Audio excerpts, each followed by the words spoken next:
बिस्मिल्लाहिर्रहमानिर्रहीम। Electromagnetic theory का आज हमारा 11वां लेक्चर और अपने सेक्शन 2 पर थे और उसी सेक्शन 2 को ही आगे प्रोसीड कर रहे हैं। आज का हमारा क्वेश्चन होगा plane electromagnetic wave in a non conducting medium. Plane electromagnetic wave को डिस्कस करना है नॉन कंडक्टिंग मीडियम के अंदर, मतलब ऐसा मीडियम जो कंडक्ट ना कर रहा हो तो उसमें इलेक्ट्रोमैग्नेटिक वेव कैसे पास करेगी या उसके लिए इक्वेशन कैसे आएगी। क्योंकि आप लोग फिज़िकली तो वेव को पास आउट होता देख नहीं सकते, तो आप इसी तरह ही उसको मैथमेटिकली ट्रीट करोगे कि मैथमेटिकली वेव जो है वो कैसे पास होती है या उसके लिए इक्वेशन जो है वो क्या बनती है या डिफरेंट जो पैरामीटर्स हैं वो क्या बनते हैं। तो हम एक non conducting homogeneous linear medium consider करते हैं। चूँकि वो नॉन कंडक्टिंग है, इसका मतलब है कि चार्जेस मौजूद नहीं होंगे, तो चार्ज डेंसिटी कहाँ से आएगी। तो चार्ज डेंसिटी उस केस के लिए इक्वल टू ज़ीरो होगी, that is rho is equal to zero. Thus the wave equation for E which a medium is, ये वेव इक्वेशन हमने कंसिडर की। ये वेव इक्वेशन है जो मैंने आपको वेव इक्वेशन फॉर एच और वेव इक्वेशन फॉर ई करवाई थी। आप लोगों को याद होगा पिछले हफ्ते का हमारा लेक्चर था। Del square E minus mu sigma partial E over partial T minus epsilon mu partial square E over partial T square equal to zero. अब यहाँ पर जो ई लिया गया वो आप कह सकते हो कि चार कंपोनेंट पे डिपेंड करता है। एक पोजीशन वेक्टर है और एक टाइम का। पोजीशन वेक्टर का मतलब क्या है कि उसमें तीन कंपोनेंट्स होंगे तीन कंपोनेंट्स होंगे एक्स वाई एंड जी और साथ में आ गया टी। तो इसका मतलब हुआ कि ई चार पे डिपेंड करता है, चार कंपोनेंट्स पे डिपेंडेंट होगी, या अगर इन शार्ट बोला जाए तो दो कंपोनेंट पे डिपेंडेंट होगी, पोजीशन वेक्टर एंड टाइम। तो वेयर ई वेक्टर को हम कंसिडर करेंगे ई एस ई की power minus iota omega T, और जो ई एस आ रहा है उसको कंसिडर करेंगे ई नाट ई की पावर आयोटा फाई। ये जो इक्वेशन है ये यूज़ नहीं होनी, ये एज सच आप कह सकते हो किसी स्पेशल केस के लिए यूज़ होगी। अभी आपके पास ये जो इक्वेशन है ये एज इट इज़ है। अब इस ए वाली इक्वेशन को आप वन के अंदर पुट करो, जहाँ पर ई आ रहा था ई की जगह ई एस ई की power minus iota omega T put किया। ठीक है, नेक्स्ट स्टेप में आपने इसका डेरिवेटिव लिया, इसका डेरिवेटिव लिया विद रिस्पेक्ट टू टी, तो E S as it is, और एक्सपोनेंशियल का डेरिवेटिव एक दफ़ा एक्सपोनेंशियल भी एज इट इज़, और एक्सपोनेंशियल का जब आप अगेन डेरिवेटिव लोगे तो वो आएगा माइनस आयोटा ओमेगा। तो वही माइनस डेरिवेटिव का और एक माइनस पर, तो वो आपस में हो जाएंगे प्लस आयोटा ओमेगा, ये माइनस, और इस तरह आप यहाँ पर डबल डेरिवेटिव अप्लाई करोगे तो कुछ इस टाइप की टर्म बनेगी epsilon mu omega square E S E की power minus iota omega T equal to zero. Next step में आप लिखोगे कि ये नॉन कंडक्टिंग है, नॉन कंडक्टिंग के लिए सिग्मा, सिग्मा कंडक्टिविटी होती है ना, तो सिग्मा आपके पास होगा zero and L square E of S plus epsilon mu omega square E S equal to zero. ये वाली सेकंड जो टर्म है ना ये पूरी की पूरी ख़त्म हो जाएगी। Let z direction be the direction of propagation of electromagnetic plane wave, then इस डेल स्क्वायर की जगह D square by D ji square हमने सपोज कर लिया कि जो इलेक्ट्रोमैग्नेटिक वेव है वो किसी खास डायरेक्शन में जा रही है, वो डायरेक्शन कौन सी है, जी डायरेक्शन में जा रही है। ठीक है, तो इसीलिए हम यहाँ पर जी डायरेक्शन ले रहे हैं, plus epsilon mu omega square E of S की जगह E S of G is equal to zero. अब अगर आप इसका कम्प्लीटली सॉल्व करो तो इसका सोल्यूशन ये बनता है E S is equal to E naught E की power plus minus iota square root of mu epsilon omega ji.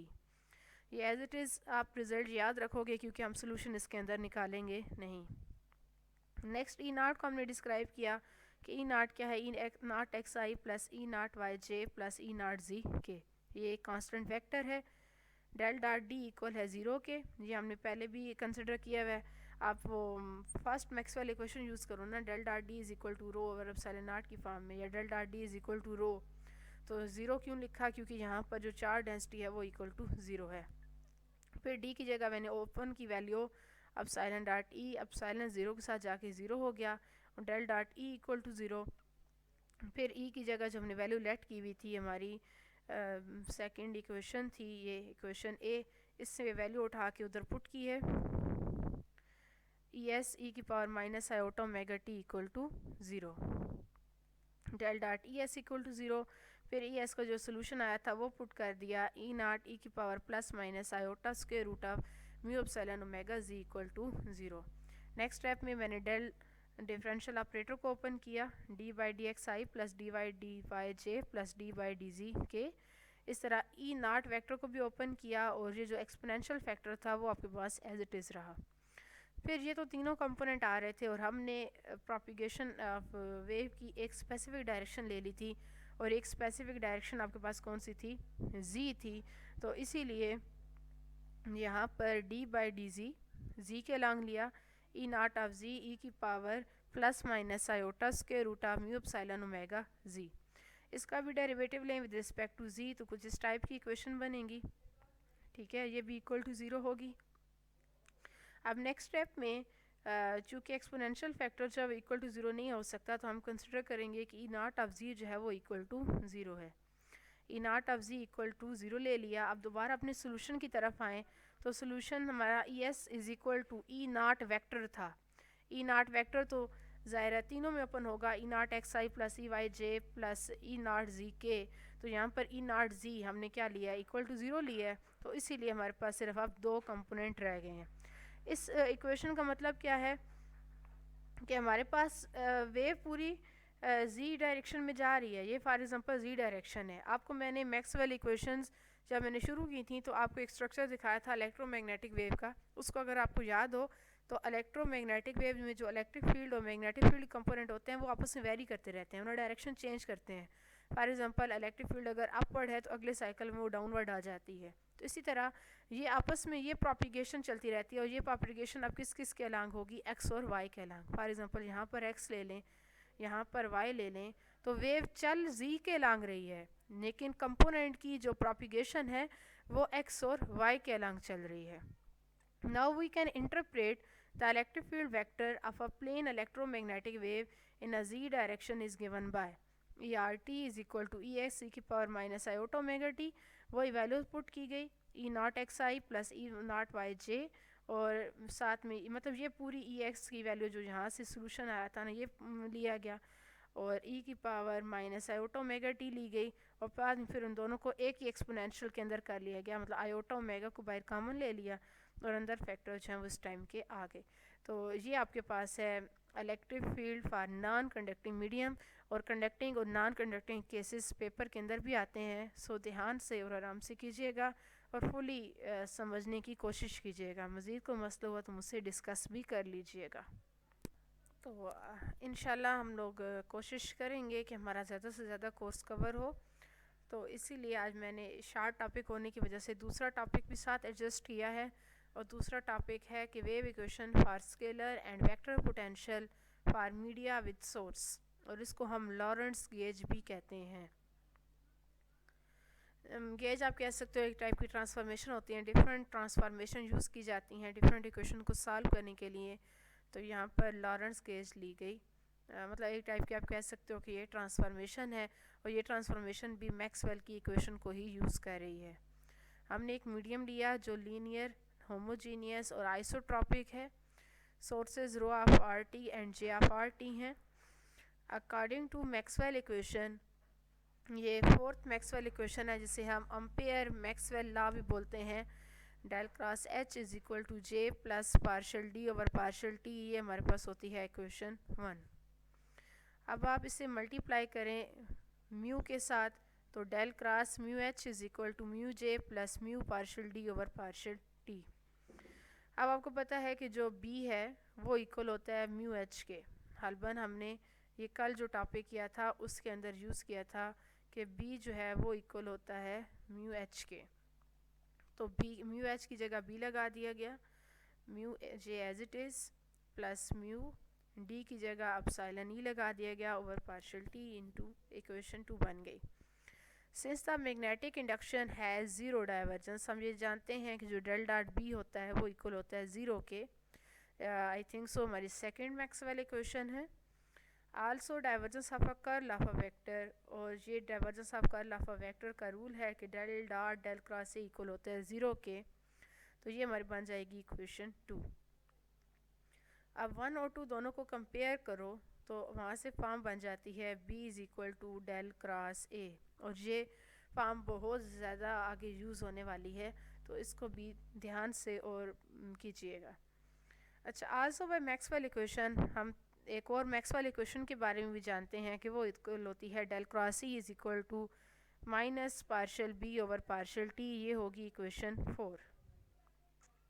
Del cross E is equal to minus partial B over partial T, तो B की जगह value put हो गई del cross A। अब del cross को आपने ले लिया बाहर, partial A over partial T equal to 0। ये माइनस की वैल्यू उधर गई तो प्लस की हो गई, तो ये plus del cross partial A over partial T। अब नेक्स्ट स्टेप में क्या किया कि डेल क्रॉस से दोनों फैक्टर्स में से डेल क्रॉस को कॉमन ले लिया गया, तो अंदर वैल्यू आ गई E plus partial A over partial T equal to 0। ये हमारी बन गई equation 5।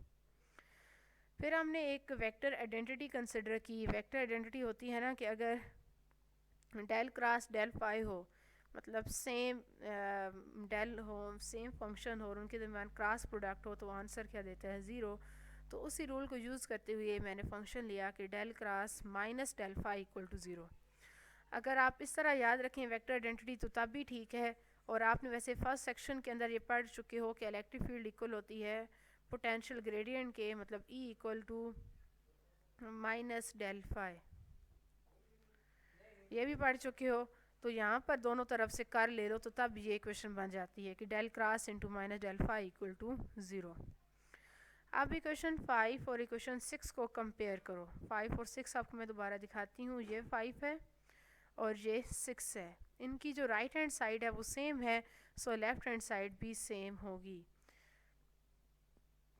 E plus partial A over partial T is equal to minus del phi.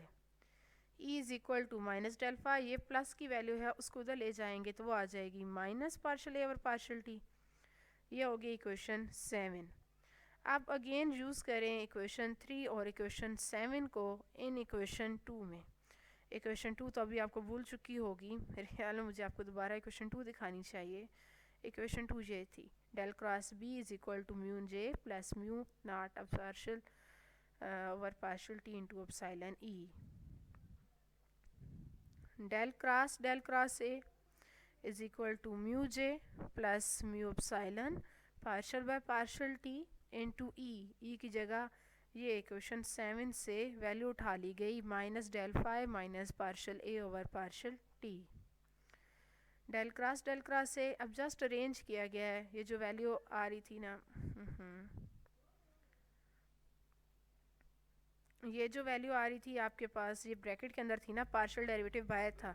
आप कह सकते हो कि mu epsilon partial by partial T को हर एक टर्म के साथ मल्टीप्लाई करवाया या हर एक पर अप्लाई किया है। तो mu epsilon del partial phi by partial T minus mu epsilon partial square A by partial T square. Next step में यहाँ इस पहली वाली पर वेक्टर आइडेंटिटी को ओपन किया गया, और vector identity del into del dot A minus del dot del into A, del dot del हो जाता है del square of A is equal to mu J minus mu epsilon del partial phi over partial T minus mu epsilon partial square A by partial T square. अब इन दोनों में से एक minute, ये एक वैल्यू और दूसरी वैल्यू ये है। मैंने वो एक स्टेप मिस किया है क्योंकि अक्सर आप लोग कहते थे कि आप बहुत डिटेल में स्टेप करती हैं, तो एक स्टेप मैंने मिस किया। आप लिखना चाहें कुछ लोग तो वो स्टेप लिख लेंगे। ये minus mu epsilon del partial phi over partial T, इसको भी इधर ले आए, ये प्लस का हो गया, और फिर मैंने डेल डॉट को कॉमन ले लिया, तो डेल डॉट ए, बल्कि डेल डॉट ना लिखें डेल लिखिएगा, मिस्टेक से डॉट है, del dot A plus mu epsilon partial phi over partial T minus del square of A is equal to mu J minus mu epsilon partial square A by partial T square. अब ये जो bracket के अंदर चीज़ आ रही है इसको हम equal to 0 रखने लगे हैं, और इसको इक्वल टू 0 रखेंगे तो इस कंडीशन को हम बोलते हैं लॉरेंट्ज़ कंडीशन। इसको इस तरह 0 रख सकते हैं कि हम ये कह सकते हैं कि ये फाई स्केलर फंक्शन है, टाइम डिपेंडेंट नहीं है, ये फैक्टर भी 0 हो गया, और डेल डॉट ए जो ए वेक्टर है वो एक कांस्टेंट वेक्टर है, मतलब एक्स वाई जी वेरी नहीं कर रहा। डेल डिफरेंशियल ऑपरेटर तो एक्स वाई जी वेरी करता है ना, तो डेट्स वाई पूरी की पूरी टर्म इक्वल टू 0 हो जाती है, और इस कंडीशन को हम लॉरेंट्ज़ कंडीशन बोलते हैं, और आपने यही कंडीशन प्रूफ भी करनी थी। लेकिन लेक्स लेके जाएंगे ब्रैकेट वाली जगह ज़ीरो पुट हो गया, minus del square of A is equal to mu J minus mu epsilon partial square A by partial T square. इस माइनस वाली टर्म को इधर ले आइएगा, प्लस की हो जाएगी, म्यू नॉट जे जहाँ पर है वो एज इट इज़ ही रहे। माइनस को कॉमन ले लें, बल्कि माइनस को कॉमन ले लें तब भी सॉल्व हो जाएगा, और माइनस को कॉमन लेके दूसरी तरफ मूव करवा दें तो म्यू जे की टर्म बन जाएगी। मुझे यहाँ पर थोड़ी सी लिखने में मिस्टेक लग रही है, आप लोग नोट कीजिएगा, फिर कोई मिस्टेक हुई तो मुझसे पूछिएगा या मुझे सुबह याद दिलवाइएगा, तो मैं आपको लास्ट रिज़ल्ट जो है ना वो सेंड कर दूँगी। मुझे यहाँ पर थोड़ी सी माइनस की जो है ना वो मिस्टेक लग रही है, और इस सच मुझे मसला नहीं लग रहा।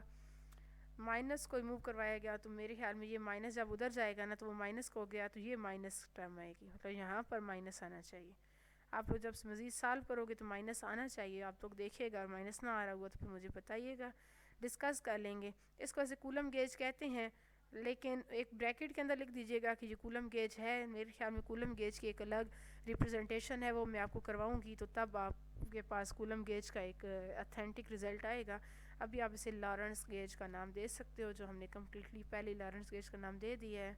और आज हमारे ये 2 टॉपिक कंप्लीट होते हैं। मज़ीद अगर किसी को कोई मसला हुआ तो मुझसे डिस्कस कर रहेगा। तब तक के लिए अल्लाह हाफिज़।